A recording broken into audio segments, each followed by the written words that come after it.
Hello everyone, welcome to Simplified explanation. Today I will be discussing about antibodies. So what are antibodies? Antibodies, they are just the antigen binding proteins.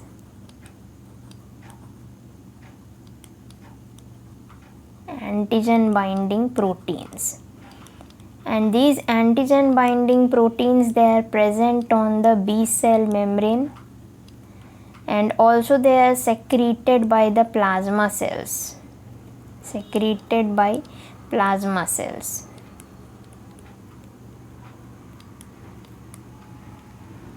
So suppose this is the B cell, and on the membrane these antibodies are present. This is the antibody.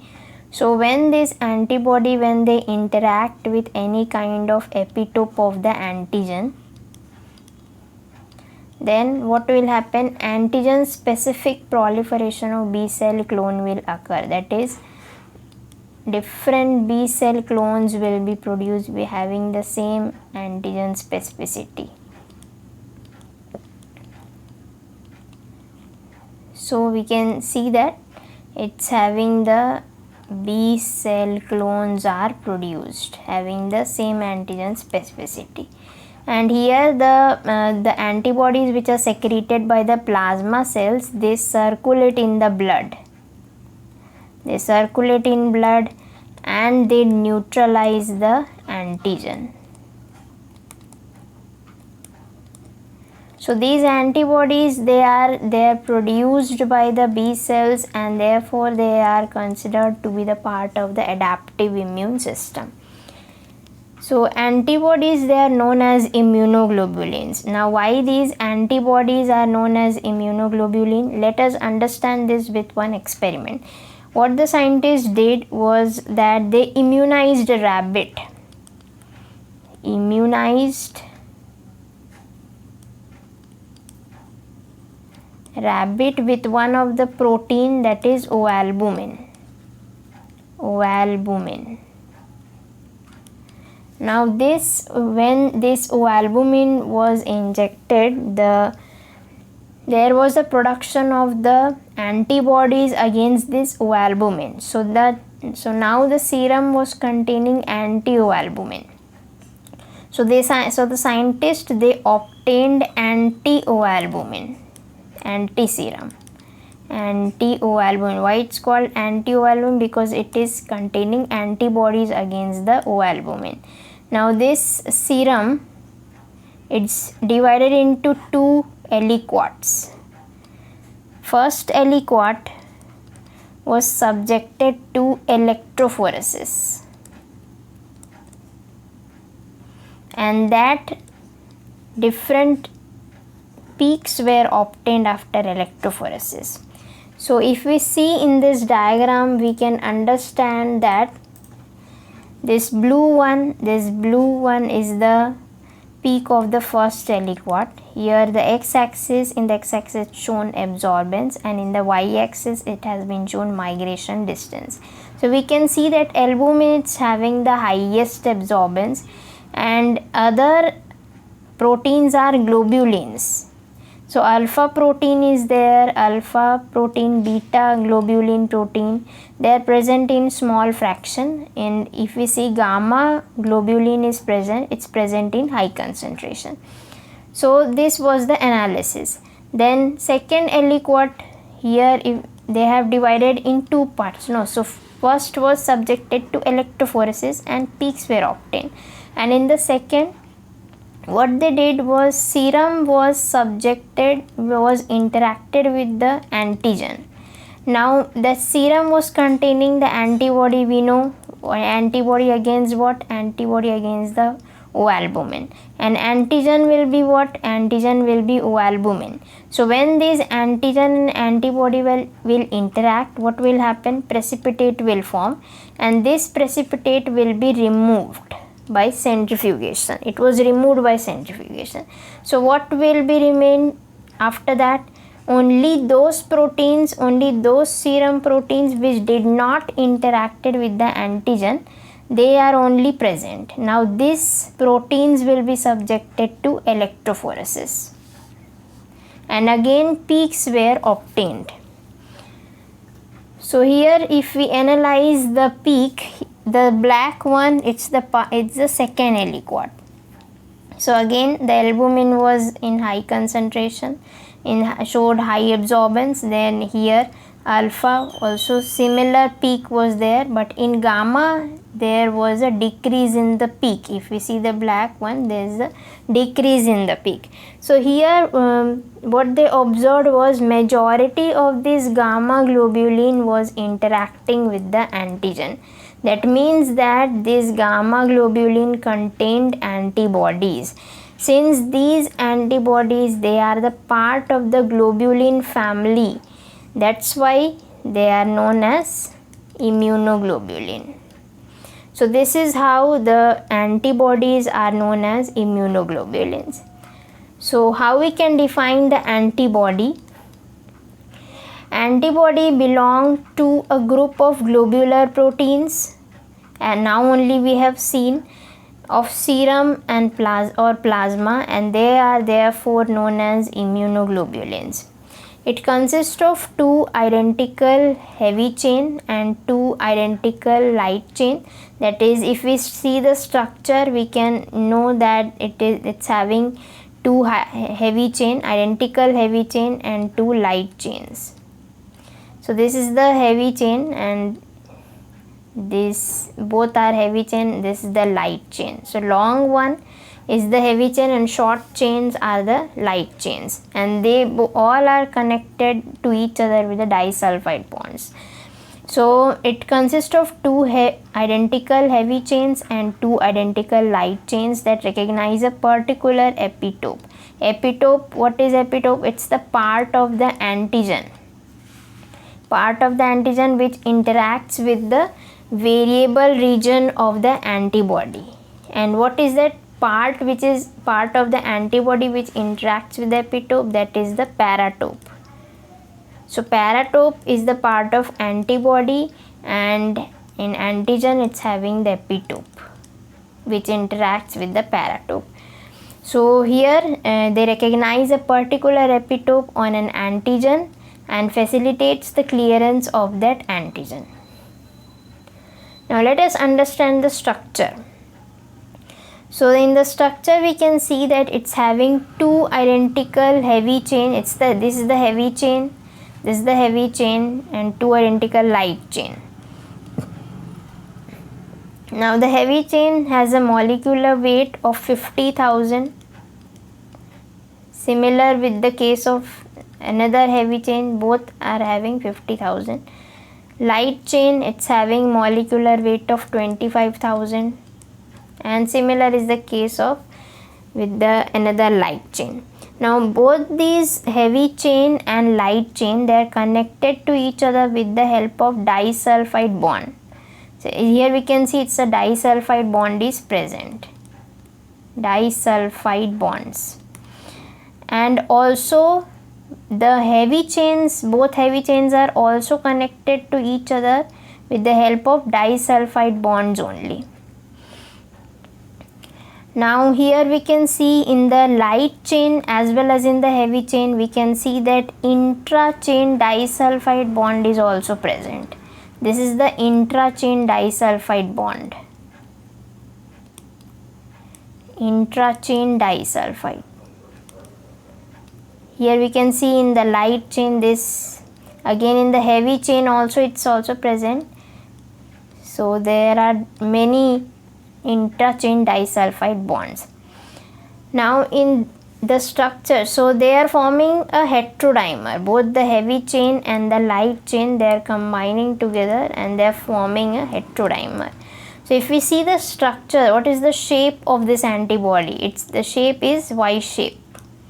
Y shape is there, and at the tip of the Y shape we can see that there is an N terminal. This is the N terminal in both heavy chain and in the light chains. This is the N terminal, and here also there is an N terminal, and at the tail of the antibody there is a carboxyl terminal, again both in the heavy chain and in the light chains. Now next we see here in the middle of this there is a hinge region. Let me take here. So hinge region. So what is hinge region? What's the importance of this is that it provides flexibility. It provides flexibility to the antibody, and also this portion or this region is susceptible to proteolytic cleavage. Proteolytic cleavage.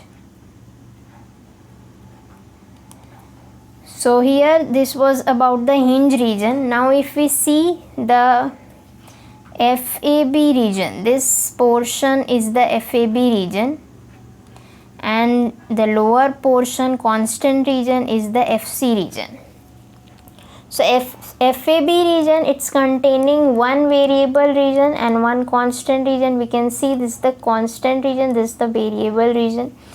And if we split this term, we can understand the function of the region. What is that? F stands for fragment, and AB stands for antigen binding. So from here we can understand that this portion might be interacting with the antigen. So this is the region where the antigen gets interacted. Now next is FC region. FC region, again if we split this, we can get to know F means fragment and C stands for crystallizable,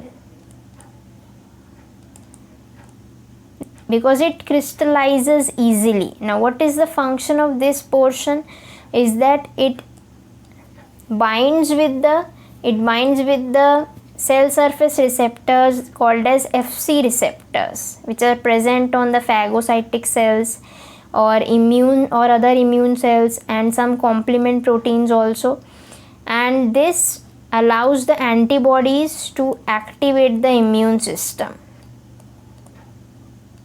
It allows the antibody to activate the immune system. So this portion, it interacts with the FC receptor of the phagocytic cells. Okay. Now here it is, we can see that this antibody, it's suppose this is the antibody. If we, now I am drawing the diagram of the FC receptor. This is the FC receptor which is having in the any kind of phagocytic cell, and this is the antibody. So we can see that this portion FC region, it's interacting with this FC receptor. This is the FC receptor of the phagocytic cell, and antibodies FC portion is interacting with this, and this part is the upper portion of that antibody. And now here if we see, the epitope is present, epitope of the antigen is present. Suppose this is the antigen, and here we can see that it is interacting. So variable region is interacting with the epitope, and FC region is interacting with the cell or any kind of phagocytic cell. So we can understand from here that it's acting like a bridge between what? Between the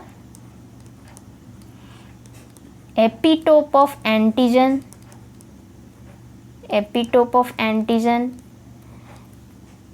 and the phagocytic cell. So this antibody is acting like a bridge between the epitope of the antigen. This is the epitope and this is the cell. So it's like acting like a bridge between both the molecules. Okay, so next is about the light chains. Here it's written that light chain is there. These are the light chains. Two identical light chains are there. So light chain, depending on the, let me first clear this all.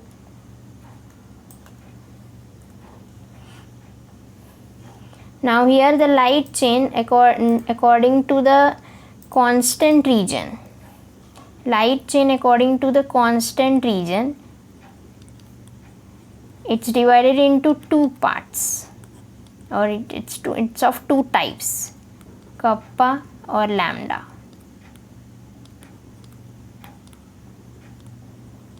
So here any single antibody, they can contain any one type of this chains, either kappa or lambda. They cannot contain both. Both cannot be present in single antibody. Now if we talk about the heavy chain, what are the types of the heavy chain? We can understand that, suppose here it's written heavy chain mu, gamma, delta, alpha and eta. So according to the constant region, again according to the constant region, the heavy chain, it's also divided into 5 types. Here if we see that those with the delta heavy chain, suppose they are having delta heavy chain, that means that now that antibody will be considered as IgD. Then those with the mu heavy chain, IgM, antibodies known. Then those having the heavy chain of alpha, that is IgA. Now having those having the heavy chain of eta, that is IgE, and last is gamma, IgG.